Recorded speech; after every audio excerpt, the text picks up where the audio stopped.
I just want to say this. There is no way Nigel could have hipped her to the game that in this one dressing. He gave her one outfit. He gave her, he threw clothes on her one time. All of a sudden, from there on, she's like, no. He gave her like 10 outfits. Yeah, but okay, he gave her a couple outfits, but you just don't know how to throw it all together and become this guru that she was becoming. She didn't, because remember, it wasn't until they were in France that Nigel asked her. You remember when she was about to go on a date with that guy, Simon. I can't forget Simon's last name, the actor. The jerk. Yeah. When Nigel was like, "Who threw this together for you?" She's like, "No, I did." He's like, "Turn around. I think my work is done." Because this is the first time she put together an outfit for herself. So you're saying he was mentoring her the whole time? The whole time, yeah, that was the whole point. All right. In that case, I'll let it go. But I was just saying, all of a sudden, she's like the best dresser in the whole office. Get the heck out of here! But that's my point. Wait, that's my point. That's when you realized, because even she realized in that moment when she went to Nigel, right after getting chewed out. She went to Nigel crying, talking about, I was doing this and I was doing that, and she didn't give me any credit or attention or anything like that. And Nigel's coming at her like, yeah, because you suck. You don't care about this job. And Nigel's like, Andy's like, what are you talking about? And she's like, yeah, you don't try, you don't care, and you're just taking this like it's nothing. Whereas he says, you're walking through the halls of legends. Right. Legends have walked these halls. He's right. Like, there are people who can do this job. He's right. Who would die to get this job. There are a million. You got the quote. The quote goes, Chuck, a job a million girls would kill for. And I think Maul was right on this one, because my note, I said Nigel lets her know that she's not taking the job seriously. Like, that was. And let me tell you something. In that moment, after she finished wiping off the tears and all that stuff, and came to the conclusion of, wait, I know how to actually impress Miranda by getting dressed up and all that. That's when you realize she actually accepted the persona of Emily. There was no more Andy in that moment. She realized, I have to be somebody else. And that's when she took on the persona of Emily. To go to even to add to that, remember, like, she was losing all her friends at this time. And usually when you start to conform and start to become greater, better, whatever you want to call it, you start to go down a different road that your friends don't know. They start to drop off. So she really was taking on that whole persona because she was losing everybody, even her boyfriend, which I think was a sap. But whatever. There's a couple things. No, he wasn't a sap. There's a couple of things I have to address.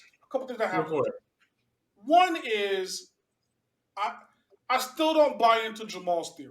First, if I thought I was too good for a job, in the way she was being treated in the early start of that position, right? She would have quit if she felt she was too good for that job. Because I know I was sitting on my couch watching this like, nah, I'm not doing this job. I would have quit the second day. You know what I mean? So that's the first part of that. The second part of it is Nigel. Okay, so she's getting game from Nigel, who at the end of the film we see might be over invested, right? Yeah. In the industry. And I say that because he totally gets disrespected for that position that he was dreaming for, right? Yeah. We saw him, he was super happy. And his response wasn't what you would see from a normal person. This is why I say he's over invested in the role in the industry. Because Nigel says, it's okay. It'll happen whenever she's ready for it. Get out of here, son.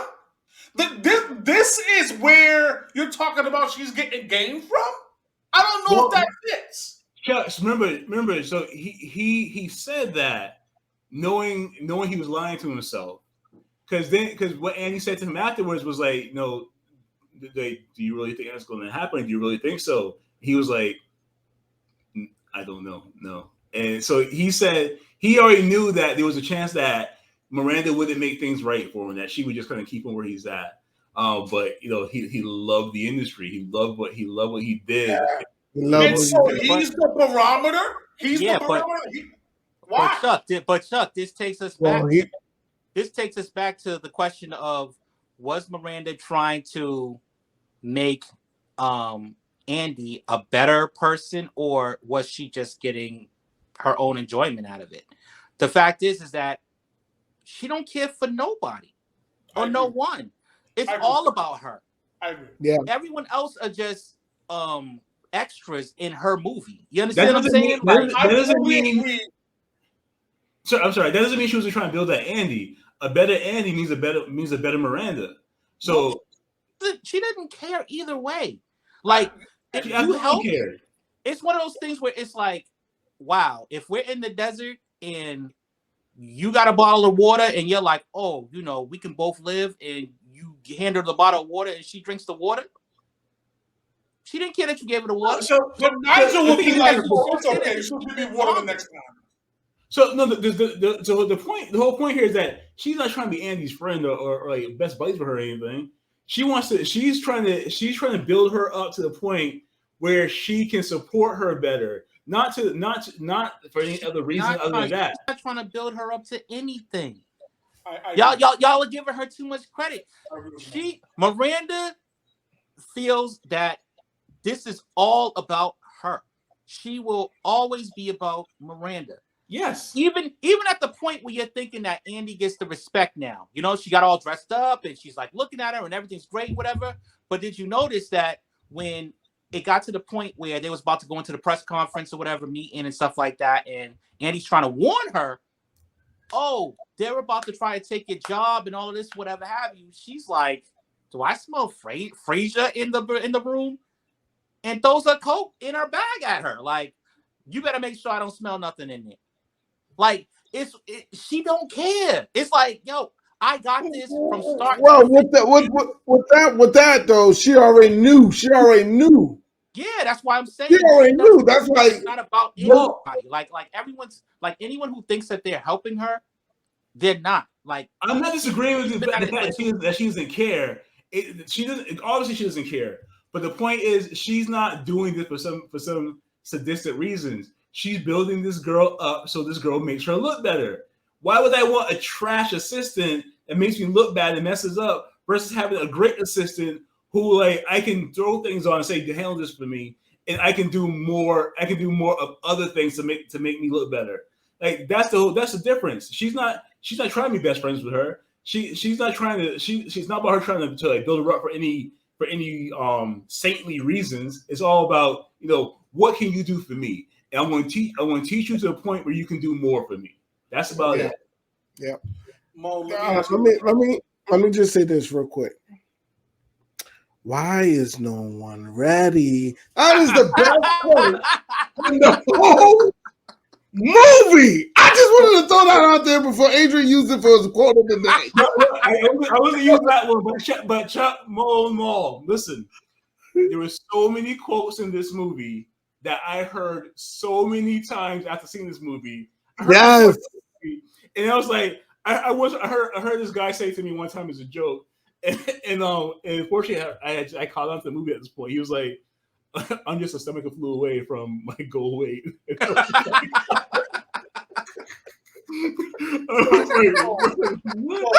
bad, but it's so funny. Full disclosure, this is my first time seeing this movie. Right? But really? Chuck, I'm telling you. Can I give you the Miranda? Give you the Miranda quote real quick, please. And she's like, "You have no fashion sense." She's like, "Well, I don't." No, that wasn't a question. Well, she was villain,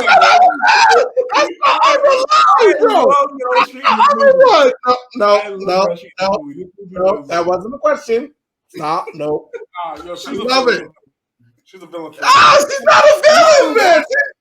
She's not a villain for sure. Some bombs too. Y'all overlooked that. But every time I saw Nigel, he was hitting her with a jab. Oh yeah, because Nigel? because he knew that she wasn't really about it. Like, don't try to play. Like the whole time, everyone kept jabbing at her because it was like, dude, don't try to play me. You suck. Like you're not about this life. It wasn't until she actually came dressed, like ready for this job, that everyone started giving her respect. Yeah. Miranda, if you notice, the only time where Miranda ever looked at her was the first time she walked in. And then the next time she actually looked at her was when she actually got dressed. I will say this. I think the villain is the dude that was trying to get in her pants the whole time. That, to me, the editor. Simon, he was a villain. Yo. He's a villain for sure. Moan, that was another disrespect. How is it that you don't know Miranda, right? But you know Simon. You know Simon, yeah. But Simon for sure was a villain. Journalist. He's in her. He's in the industry she wants to be in. Yeah, she's in the industry she wants to be in. Yes, but what I'm saying is that Miranda made this dude. Every person that we've seen in this movie, Miranda made, except for the dude who was trying to get rid of her. Except for him. You can argue that she made him too, because I'm pretty sure the magazine after she started basically.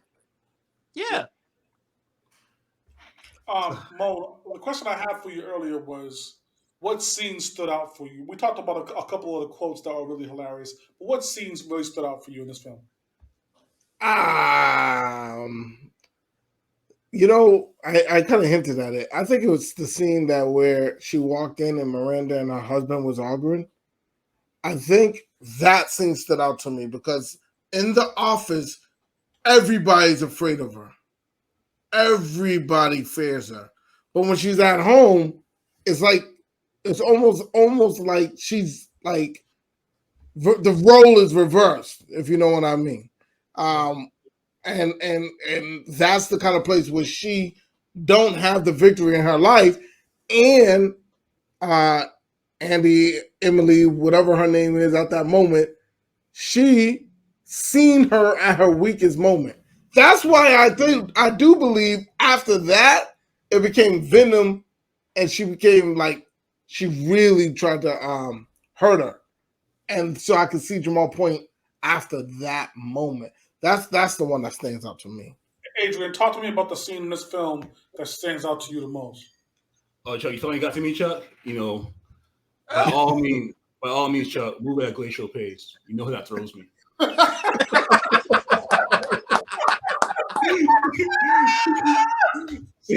Well played.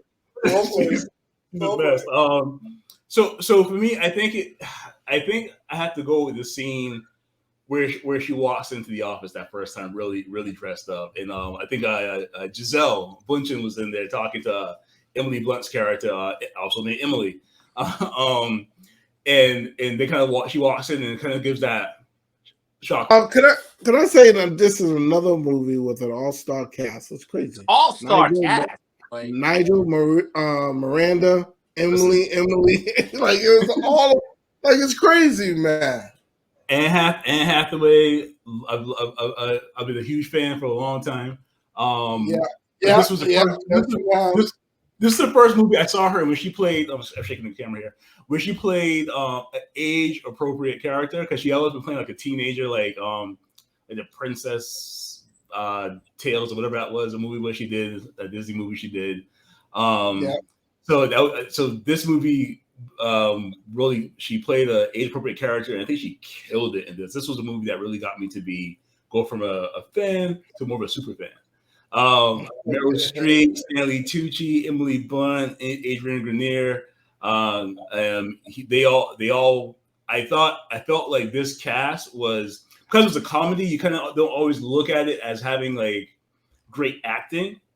But I felt this movie, the acting was definitely like top notch in this film. This was, again, you don't see that a lot in comedies, and I love the fact that it was a comedy that wasn't slapstick. It was kind of like even keeled for the most part, and the humor felt natural, like something you actually really see in like everyday life. I think they did a good job putting this together. So this movie is considered a comedy for sure. Comedy drama. I'm more looking at it more of a drama.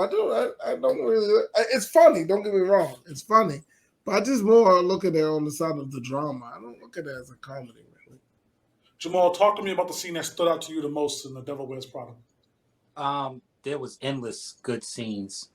I'm gonna take one probably that had me convinced as to like this whole thing. So when they're in the art gallery and she's like flirting with Simon or whatever, and her friend like sees her in the corner and all that stuff, and like, you know, they get into it or whatever have you, and then the boyfriend comes up, you know, and they start having a conversation. I kind of really dug what he said about her. He's like, you know, it's fine that, you know, you're basically becoming this Emily. You know what I mean? Because you're trying to convince us now that you're still Andy, but we see blatantly clearly that you're Emily now. And I mean, all I ask is that, you know, you have the balls to say, you know, to admit it, you know, that you like this lifestyle now, you know, and I wish you would admit it so that way we don't have to keep having this, you know, fake thing as if we still got stuff in common, you know? And I like that. I was like, okay, yeah. It's interesting, Jamal. Before we get to Adrian with the quote of the film, my takeaway from this, the scene that stuck with me the most, directly ties to what you're talking about. It's her relationship with the boyfriend, where she comes home after that busy day and he's sitting there. She comes home with this sad cupcake, and he's just sitting on the couch waiting for her. Like, it's my birthday. I've been waiting here all day. You know what I mean? And it's a microcosm of how she put the job ahead of her relationships. You know what I mean? Her real relationships. I think that really, to me, is what this film was about.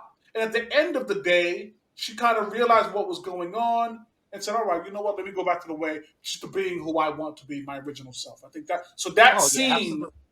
really told me a lot. Adrian, we're at that point, brother. Talk to me about the Springer quote of the film. Sure, and just to I will in a second just to agree with you just saying what you were just saying, Chuck, with the job kind of taking over. That was also Nigel's point that in Paris over that kind of hit her too was like, you know, he doesn't have anyone. He doesn't have any life outside of this job.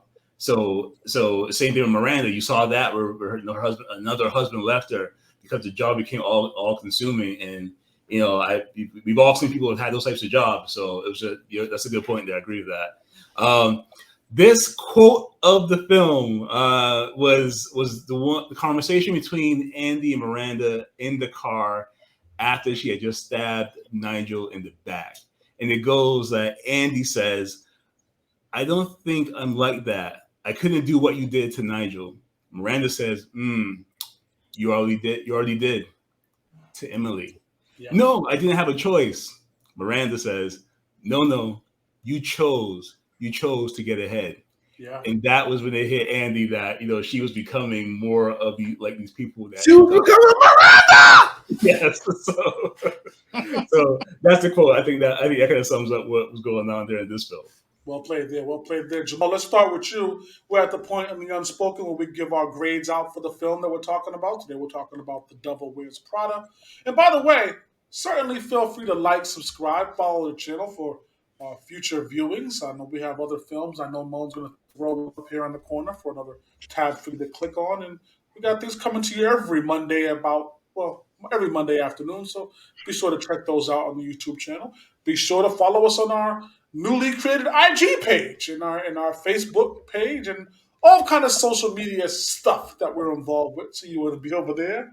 And what we'll do is on our Facebook page, we'll start putting up our scores. So you'll keep track of what we're doing there at home. Jamal, 1 through 5. Devil Wears Prada, 5 being a classic. Where are you? Definitely got to be a 5. That's definitely a 5. It was a star-studded cast. It kept you entertained from beginning to end. And I just love the concept of the story. It was dope. Definitely. Wow. Definitely a 5. Adrian Springer. We have a 5 on the board.